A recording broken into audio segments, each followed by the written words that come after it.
듣기만 해도 산업과 기업이 저절로 이해된다. 최고의 애널리스트와 제야의 고수들에게 직접 듣는 투자 세미나 와이즈 클럽. 고정 댓글을 타고 오세요.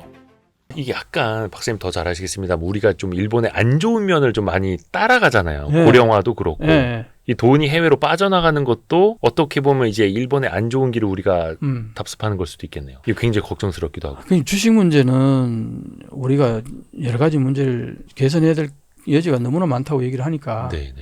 주식 좀 잘하는 리더가 탄생했으면 좋겠다는 생각이 들어요. 그러니까 이거는 어떻게 보면 이제 지도자 네. 측면에서 이거는 엄청난 계획이 들어가야 되는데 사실은 일본이 저렇게 되는 이유가 모든 게 정치적인 리더십이 없어가지고 저게 경제 문제가 다 그렇게 고착이 돼 있는 거예요. 사회의 어떤 경제 제도라든가 시스템을 변형하려면은 리더가 강하게 밀어붙이는 그런 게 있어야 되는데 그게 지금까지 없었단 말이에요. 자민당 총리들은 대부분 보면은 그래도 아베가 그거 좀 해보겠다고. 그러니까 해보겠다고 했는데 문제는 뭐냐니까 물가가 올라가면은 2년 동안 2% 이상 물가가 유지되면은 2차원 금융 완화 정책은 그만두겠다.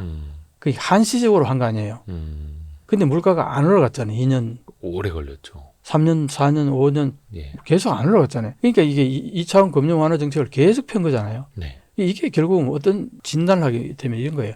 요거는 대증요법으로 하나의 그 치료 차원에서 링겔을 맞는 거하고 같은 맥락으로 2차원 금융 완화 정책을 핀 거죠. 이게 정상이 아니라는 거죠. 네네네. 비상사태에서 아니면 뭐 기진맥진한 사람에게 이제 수액을 꽂는 거와 같은 맥락인 거예요. 쓰러지지만 않게. 쓰러지지 않게. 기운 차리라고. 네. 그 사람이 기운 차리면 그다음부터 밥을 먹고 운동도 하고 해서 체력을 키워야 되는 거지. 예, 스스로. 계속 수액만 꽂아놓으면 그 사람이 오히려 더 체력이 안 좋아질 거 아니에요. 근데 일본은 10년 동안 수액만 맞고 누워있었던 거예요. 그런 거죠. 근데 약간 살짝 고개를 들고 일어나려고 했던 게 물가가 오른 게 소비가 늘어나서가 아니라 막 해외에서 전쟁 터지고 수입 물가 올라가서. 그래서 된 거예요. 그러니까 이게 참 이게 보면 볼수록 일본이 이게 여러 가지 진퇴양난. 그래서 이걸 가장 고칠 수 있는 방법은 모든 그 근원은 어디서부터 출발했느냐. 노동 생산성이 낮다는 거예요. 돈을 못 버니까. 그걸 안주하려고 하고. 네. 거기에서 문제가 있습니다. 그럼 그게 뭐냐? 저임금 때문에. 임금을 안 올려줬다. 그럼 임금을 왜 안 올려줬냐? 임금만 안 올려줘서 모르는데 이 노동자한테 투자를 거의 안 해요. 자기 직원들한테. 교육을 시킨다거나 이런 건 전혀 안 하니까. 그러니까 노동 생산이 떨어질 수밖에. 거기다가 아날로그 사회잖아요. 예. 디지털화 바꿔서 디지털화가 부가가치를 굉장히 높이는 측면이 있잖아요. 노동 생산도 높이고. 근데 일본은 아날로그에 계속 머물러 있으니까 생산성이 늘어나지 않는 거예요. 이게 모든 문제의 근원인 거예요, 이게. 참 특수한 케이스인 거죠. 일본 같은 경우는. 뭐 30년 가까이. 국민성에서 약간 또 발현되는 걸 수도 있는 그런 거고. 것도 있고. 우리나라는 다행히 이제 그 국민성은 다르니까. 우리나라는 회사 이름에 이노베이션 붙은 회사도 많이 있고. 우리는 지금 현재 일본의 일본병하고는 좀 달라요. 우리는. 네. 어떻게 다르다고 혹시 보세요? 나는 이 생산성 문제라든가 우리는 디지털한 거라든가 그다음에 빨리 뭔가를 추진해 나가고 그 시세 변화에 적응해 나가려고 하는 거 이런 것들은 우리가 훨씬 일본하고 달라요. 네. 그래서 우리는 수출 지향적이잖아. 지금 그래서 이제 일본의 수출액을 우리가 이제 올해 내려 넘어선다 이 얘기가 나오잖아요. 예. 이거는 우리가 2.5배 1인당 수출액은 2.5배라는 거예요, 일본에. 그렇죠. 인구는 거의 절반도 안 되는데. 인구가 2.5배니까. 예. 그러니까 우리가 얼마나 잘하고 있느냐 이거예요. 그런데 왜 그러면 한국이 어려웠냐니까. 전 세계가 서플라이 체인이 깨지고 세계 경제가 안 좋고 막 이러다 보니까 우리 수출해서 먹고 사는 우리한테는 아무래도 여러 가지 어려움이 닥칠 수밖에 없는 거죠. 근데 이거는 이제 전 세계 경제가 어느 정도 안정이 되고 좀 좋아지는 순간 우리는 수출이 폭발적으로 늘어날 거예요. 우리 이제 대외 경제 영향을 많이 받아서 좀 안 좋아진 거고. 그렇죠. 일본은 아예 그냥 일본 구조적으로. 자체 내의 문제, 자체 내의 내부 문제 때문에 골마 터져 있는 거고. 약간 우리는 그거네. 그러니까 몸은 건강하고 운동도 열심히 하는데 가다 이제 좀 차에 치인 거네 잠깐. 그렇죠. 상황이 지금 안 좋아가지고 뭐 그런 것도 있고 또 하나는 이제 우리가 이거는 꼭 얘기하고 싶은데 일본은 자영업이 15% 정도래요. 전 국민의. 우리가 30% 가게 되는 거죠. 그렇죠. 이게 나는 문제가 있다고 보는 거예요. 그러니까 양질의 일자리가 없어서 자영업하는 것일 수도 있고. 그 양질의 일자리를 정부가 적극적으로 좀 만들어 줘야 되는데. 근데 사실은 우리가 수출해가지고 돈을 많이 벌지만 한번 생각해 보세요. 예를 하나 들어볼게요. 우리 지금 가장 돈을 급격하게 많이 버는 게 K 콘텐츠가 돈을 많이 벌어요. 네네네. 여기에 투자하는 그 노동력은 그렇게 많지가 않아요. 그렇죠. 그 부가가치액에 비해서는 그 노동 생산이 굉장히 높은 영역이 이게. 그러니까 노동자 고용 그 팽창성은 굉장히 낮아요. 그렇죠. 소수의 인원이 거기에 달라붙어 가지고 큰 부가가치를 남기니까. 좋게 보면 이제 생산성이 좋은 건데 엄청 좋은 거죠. 나쁘게 보면 일자리 창출이 일자리 잘 창출이 안 안 되는. 되는 거예요, 이게. 참 어렵습니다. 그러니까 우리가 수출하는 모든 문제들이 대부분 그래요. 우리 지금 국방 그죠, 방산도 잘하고 방위산은 있는데. 잘하고 예. 있잖아요. 거기에 인원이 폭발적으로 늘어납니까? 아니에요. 그런데 지금 수출액은 폭발적으로 늘어날 수 있는 거야. 그러니까 이거 미스매치 이거를 그러니까 한국의 많은 기업들이 어쨌든 생산성을 높여가지고 해외 수출을 많이 해서 돈을 많이 벌어 들어오는데 이 돈이 국내에 일자리 창출에 이게 구조적으로 잘 전환이 안 되는 거예요. 그러다 보니까 거기다가 한국은 일본은 평생 직장이잖아요. 어쨌든 예. 평생 고용을 해주니까 네. 직업의 안정성은 있어요. 임금이 낮아서 그렇지. 그러니까 그 고용이 거의 다 완전 고용에 가까워요. 일본은 네. 항상 통계치를 보면은. 근데 한국은 그게 아니잖아요. 네. 중간에 해고도 많이 당하고 아니면 뭐 명예퇴직 명예퇴직 같은 것도 많잖아요. 그렇게 하다 보니까 퇴직한 사람은 뭐 합니까? 나온 사람은 어디 가요? 새로운 자영업. 직장이 없으면 어떻게 자영업을 더 할 수밖에 없는 거죠. 치킨 튀게 되죠. 그러니까 이게 문제가 여기에는 이 자영업에 내가 본 데는 이거는 완전히 레드오션인 거야. 이 영역이. 거기에 너무 많은 사람들이 비집고 들어가가지고 과다 경쟁하니까 이게 한국의 경제가 국제 경제가 수출 경제가 아무리 좋아도 그거하고 별개로 노는 거예요. 이게 자영업에서. 영역이 전혀 다르잖아요. 이게 문제가 있는 거예요. 이게 국가가 이 부분을 어떤 식으로 구조조정을 해가지고 노동 그 구조조정 이걸 국가가 적극적으로 개입해야 된다. 그게 안 되는 이상은 누가 정권 잡고 아무리 수출이 많다 하더라도 맨날 얘기할 거예요. 한국이 국내 경기가 나쁘다. 그렇죠. 그래서 너무 이제 수출도 잘해야겠습니다만 내수 경제도 잘 살려야 되겠고. 그렇죠. 내수 경제 쪽으로 너무 수출 위주로 가는 것보다도 거기서 벌어들인 돈을 국내에 투자를 해가지고 투자할 수 있게. 국내에서 일자리를 많이 창출하는 이거는 국가가 적극적으로 개입할 수밖에 없어요. 시장에다 맡겨놓으면은 그렇죠. 이게 잘 이루어지지 않는 부분이 있다고 보거든요. 근데 또 기업들은 이제 생산성 향상을 위해서 또 비용 절감을 위해서 동남아시아나 이제 뭐 중국에서 또 인도네시아, 베트남으로 많이 가고 있고 아니면 이제 보조금 받으려고 아니면 자이반, 타이반, 미국에다 공장 짓고 있고 이러다 보니까 맞아. 국내 투자는 또 줄 수밖에 그러니까요. 없고 이게 참 어려운 문제입니다. 되게 어려운 부분이죠. 그러니까 내가 보기에는요. 빈부 격차 문제하고 이 국내 경기가 어렵다 이런 부분들이 이중으로 분리되는 것 같아요. 양극화되면서 분리되기 때문에 이거는 고질적으로 이게 문제예요. 이 부분을 과연 국가가 해결할 수 있는 영역이냐? 방금 얘기했듯이 자본주의 사회에서 시장이 알아서 해야 되는 건데 시장은 여기 투자해봐야 별로 그게 부가가치가 해외 투자하는 것보다 낮으니까 안 하는 거 아니에요.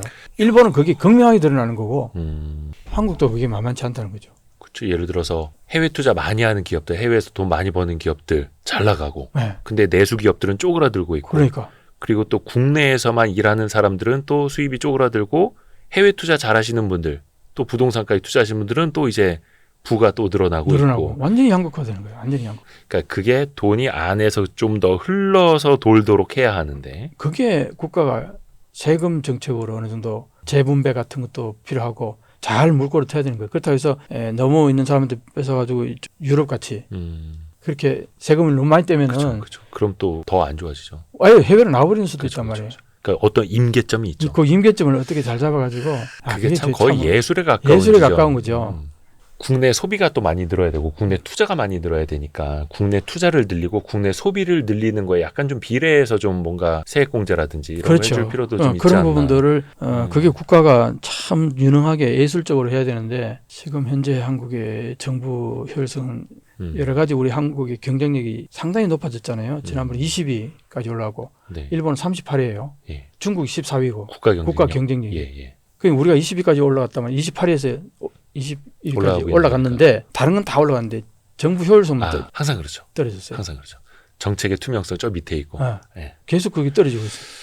그러니까 이게 그걸 우리가 잘해야 된다 이거죠. 일본에 대해서 이제 이명천 박사님 모셔서 이제 배우는 것도 사실은 이제 우리가 안 좋은 면은 배우지 말고 그렇죠. 좋은 면은 배우고 우리가 더 좀 나아지자라는 걸 이제 고민하기 위한 건데 일본이 하는 걸 보면서 저게 뭐지? 거기서 우리가 여러 가지로 시사를 얻어내는 거 그런 것 때문에 우리 일본을 공부하고 그쵸. 하는 거죠. 요거 하나 좀 짚어봤으면 좋겠는데 지난번에도 박사님 모셨을 때 여쭤봤던 포인트이긴 한데 일본의 그 라피더스라고 하는 반도체 연합군을 만들겠다. 근데 지난번에도 그 뭐 2나노 파운드리는 뭐커녕 돈도 잘 안 모이고 있다 이 얘기 해주셨잖아요. 그 이후에 어떻게 좀 진전된 게 있나요? 조금씩 진전이 있는 것 같긴 해요.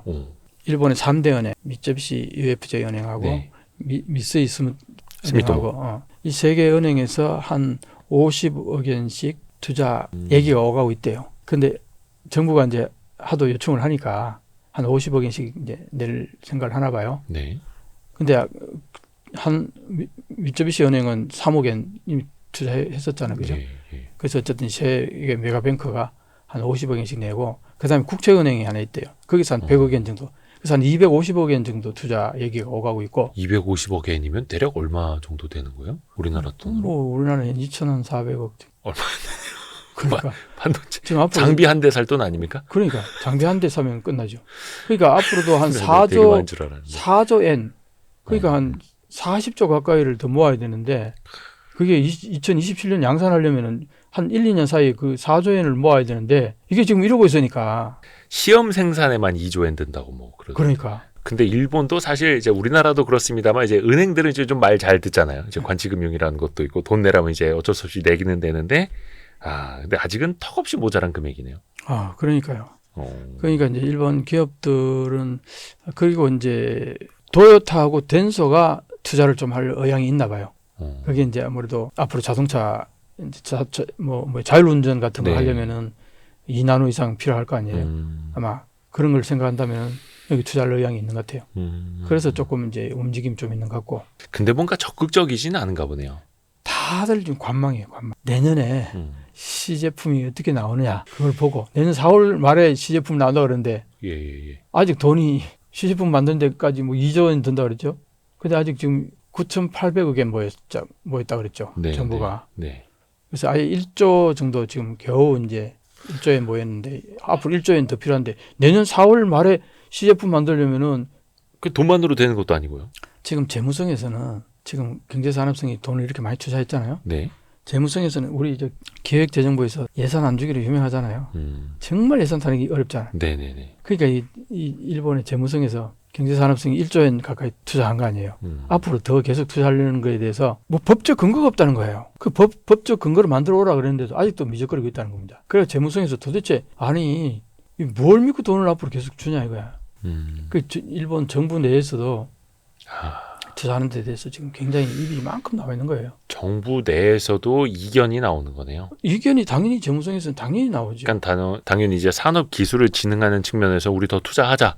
우리도 이나노 파운드를 만들어보자 하는 거고. 그건 정치권에서 강하게 드라이버를 걸고 경제 산업성도 상당히 공감을 하고 거기까지는 다 좋은데 재무부에서는 뭐 재무부에서는 돈을 함부로 안 그렇죠. 주잖아요. 근거가 명확히 있었는데 그래서 법적 근거를 마련해 와라. 그걸 아직도 안 만들고 있다는 거예요. 거기서 또 시간 잡아먹는 거예요. 네, 그래서 이제 뭐 곧 내긴 내겠지만 어쨌든 재무성에서는 거기에 대해서 상당히 불만의 목소리가 나오고 있다.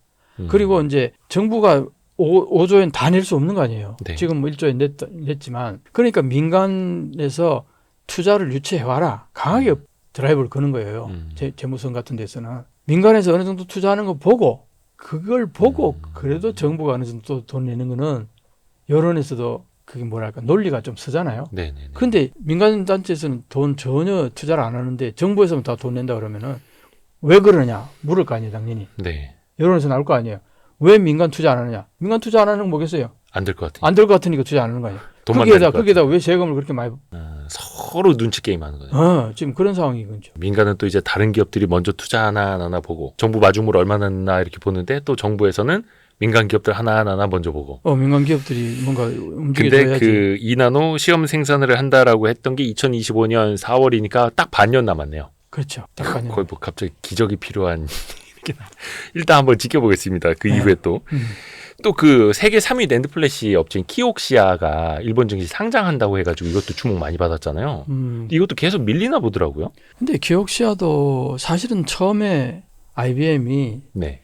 일본에 타진이 됐을 때 일본 경제산업성에서는 기옥시아에다 먼저 알아봤어요. 근데 기옥시아 내부 사정이 별로 안 좋은 거야. 여러 가지로. 그러니까 우리 지금 상황에서는 그거 못 맞는다.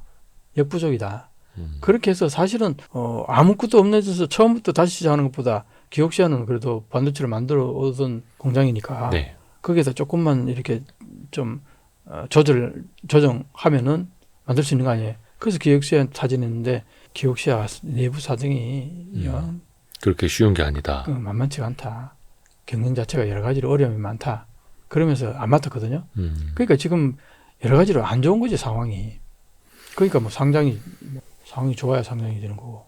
근데 여기는 이제 상장을 해서 자본도 어느 정도 조달을 해야 또 투자금도 마련할 수 있고 선순환으로 갈 수 있을 텐데 그게 지금 안 되나 보네요. 뭐 그렇죠. 공모가 가지고도 뭐 말도 많은 것 같고. 예, 여러 가지 그런 뭔가 스무스하게 흘러가지 않으니까 상장도 안 되는 거고 상장이 안 되니까 뭐 더 어려운 투자도 거고. 안 되고. 투자도 안 되고. 일본 그 라인 야후 사태 있지 않습니까? 예. 그 라인 야후에서 이제 네이버 쪽 지분 이제 소프트뱅크 쪽으로 넘겨라. 요거는 지금 되게 소강 상태인 것 같더라고요. 그렇죠.